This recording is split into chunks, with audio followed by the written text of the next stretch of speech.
ගැන පොඩි අදහසක් තියෙනවා. අදහස කියලා තියෙන්නේ. කියලා නේ. කියමුද අද? කියන්න කැමතිද? කියන්න අවුල් නේද? නෑ හරි මම ඉන්න ඕනම දෙයකට මම ඉන්නවා. මම ඔය වගේ කීප දෙනෙක්වම එකතු කරලා තියෙනවා. අද කියමුද ආදරේ කියලා.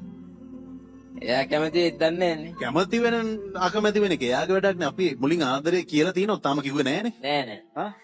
ඔක්කකුත් තනලා ආදරෙත් කියලාමු. යම්ද? යා බයෙන්න පා මං ඉන්නවනේ අද. මෙයාව. එයා තෝ. ඈ? ගහයිද අපි දෙන්න? යා මොකද්ද ඔයාගේ නම? නිලුෂා. දැන් මේ පොඩි වැඩක් කරන්න ආවේ. තරහ ගන්න නෑ නේද?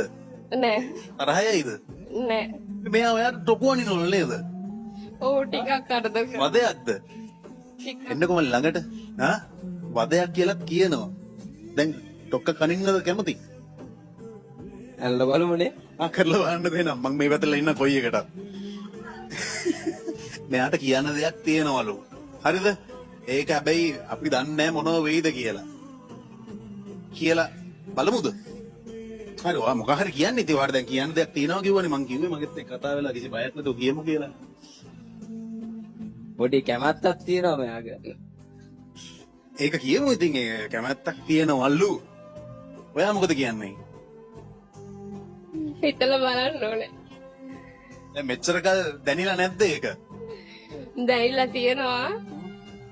හිටපු ගමන් ඇවිල්ලා කරදර කරනවා. හොයලා බලනවා. හරි ඔයාට ඒක වදයක්ද? වදයක් වුණාට ආදරේ හිතන හින්දා වදයක් නෙවෙයි වගේ. මොකද? ආදරේ හිතන හින්දා වදයක් නෙවෙයි වගේ. මොකද හිතන්නේ? ඈ?